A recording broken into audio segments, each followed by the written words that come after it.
Trev, We got to move on.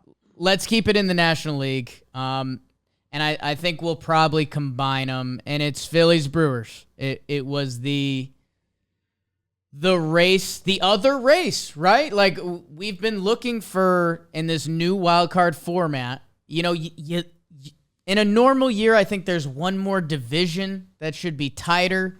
Maybe it should have been these Brewers. Maybe it should have been a lot of other teams, but it wasn't.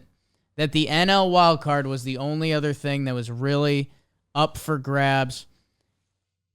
Brewers face the Marlins at home for 4, a Marlins team with nothing to play left. The Phillies went to the Nationals, a Nationals team without really anything to play with.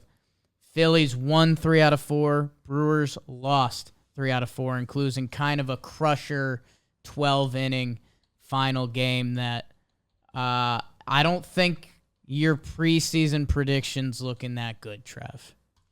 No, it's out. I mean, there's a 1-game magic number for Philly to get the Brewers out of here. A heartbreaking series for the Brew Crew. They just could not get the big hit. They couldn't get a rally going. I mean, and when they did, the Marlins answered, and they got beat too with their best bullet. I mean, Devin Williams got hit. He gave up some runs, dude. And like it seemed like they had a pretty good approach against the changeup. I mean, I know he throws it all the time, and maybe he left some up. He threw some really good ones too. They just had good at bats.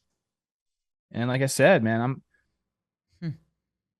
it felt like this series felt like the entire year. I'm just waiting on someone to get big hits. And I know there's been some guys. I know Rowdy's done it and Adames has done it, but like you're just constantly waiting for that offense to come. And it happens every once in a while, but not enough. It bit them this series. I mean, how many runs did they score? Not a lot. I mean, the one game they won was they scored 9 runs in 4 games. The one game they won do it. was 1-0 Burns Alcantara.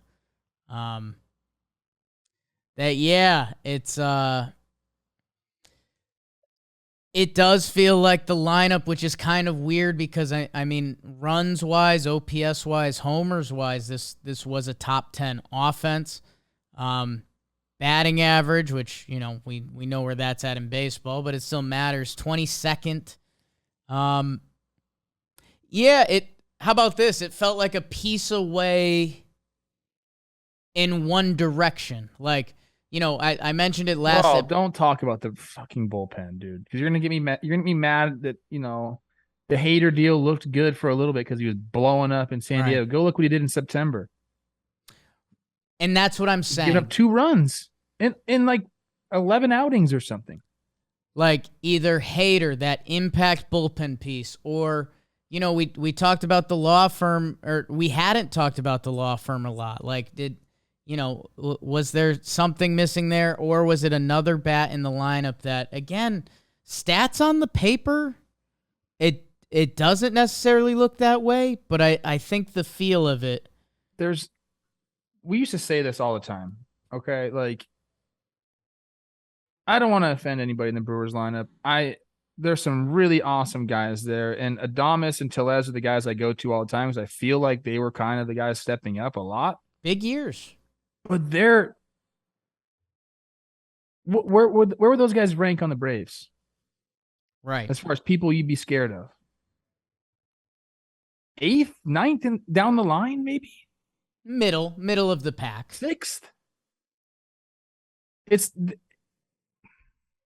the problem. They don't really have any elite offensive threat on that team. They got a bunch of guys that can kind of do it. Like, go look at the OPS plus for them. They're all right around 100, 110, which is great. There's no Aaron Judge there. There's no Yordan Alvarez, which, those guys are great, but like, there's no Matt Olson. There's no, it's. Yeah.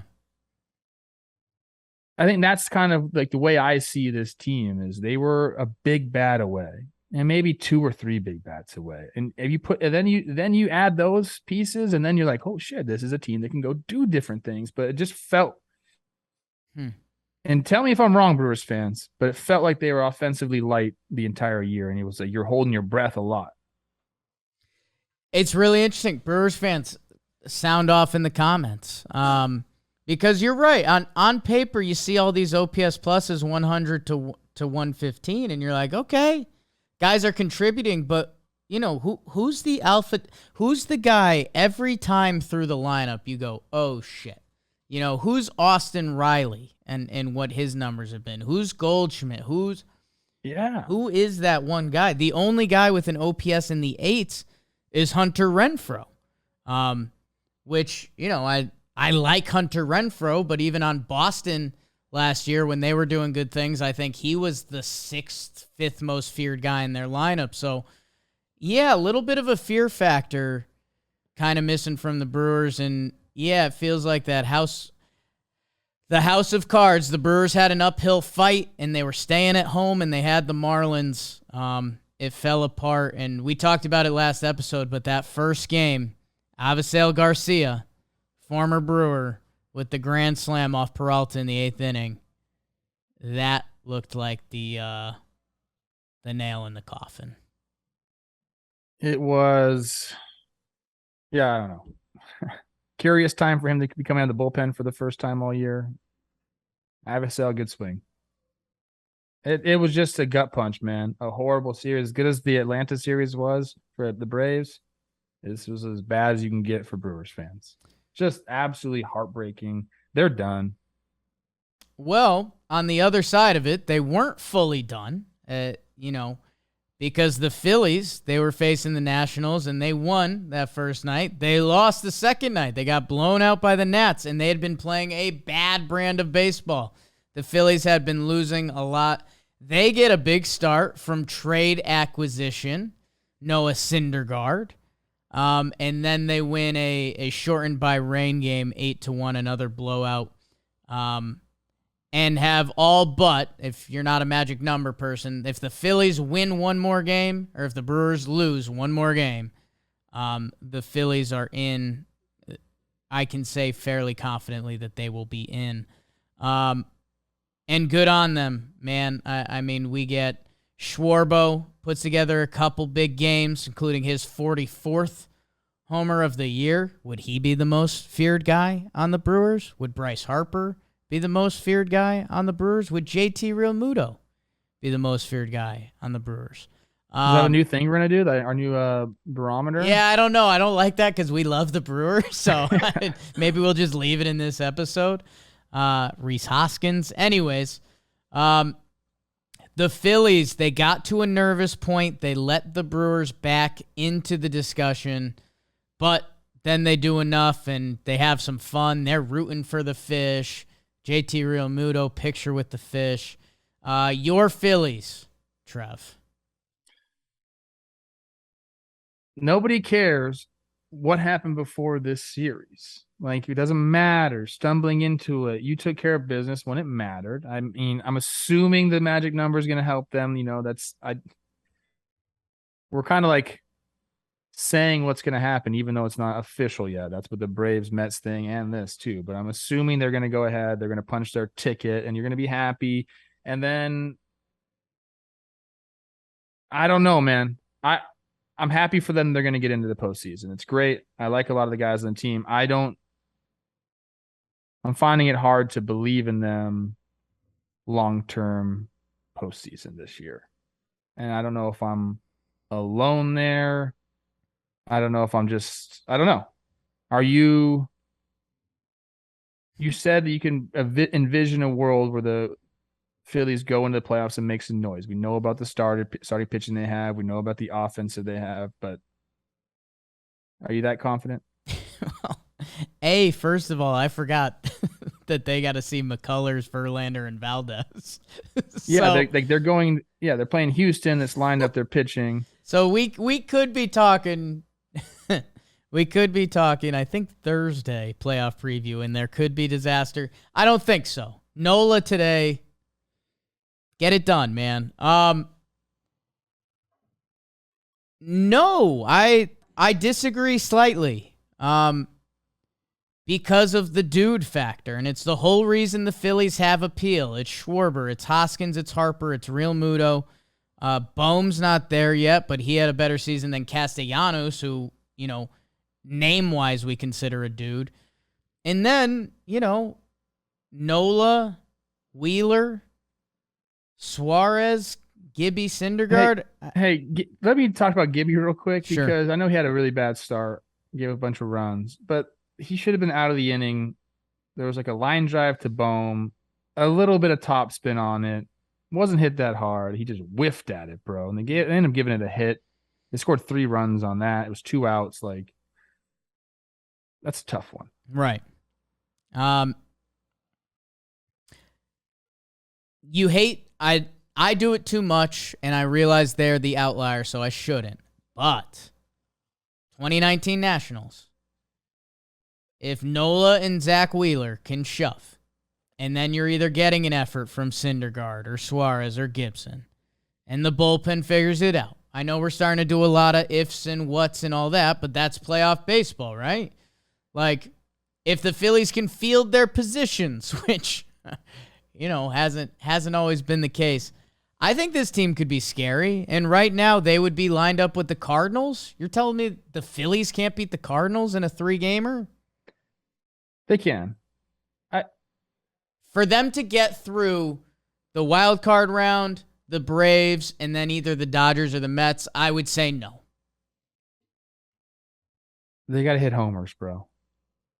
Like, if you're the Phillies, you got to have your guys get hot, and you got to have your homers, and you got to have the 3-run Jimmy Jack. Schwarber's got to stay hot. We got to get the ball out of the yard. That is their key to success. I think they're going to pitch enough. Starters are going to do enough. For them, they got to go outslug people. That was their plan all year. I mean, pitching's good-ish. It's okay. But, like, their game plan is to go beat you with their bats, and they got to go do that. And, does that happen when you're facing the best pitchers in all of baseball and it's all pared down in October? Sometimes. And it's the offense. It's going to take a lot, like you're saying. Like, a lot of things have to line up for them, because they don't have, like, we talk about other teams. It's like, well, if these 3 guys don't go off, here's 4, 5, 6, 7 in this lineup. I don't think necessarily the Phillies have that length. Their lineup, I use Fangraphs roster resource, and I reference it a lot. If you're a baseball fan, check it out. You get a lot of information on there, whether schedule to prospects to standings to lineup to anything. It's a really good resource, roster resource. The Phillies lineup has one of the best balances I've seen, from batting average to on base to runs to homers to stolen bases. They can kind of hit you in every aspect. That, yeah, if they can have that starter kick back to the bullpen, whether it is Ranger or whether Noah could do something cool, yeah, they can be a scary team. That's a sports town that, with the Mariners losing their playoff drought, the Phillies are now the longest in baseball, that they can, again, with one game, put that all away. Gotta think they're gonna.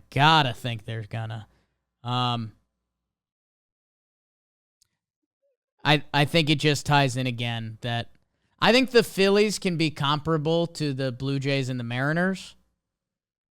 And we're talking about the Phillies being the last team invited to the dance, where in the AL, we're talking about the Blue Jays and the Mariners being like that scary weapon team.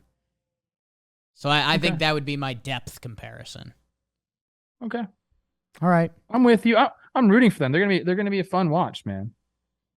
Because if they do get hot, I mean, they have scary bats.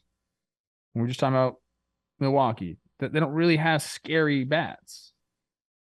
Phillies have that in spades, man. It's their identity, essentially.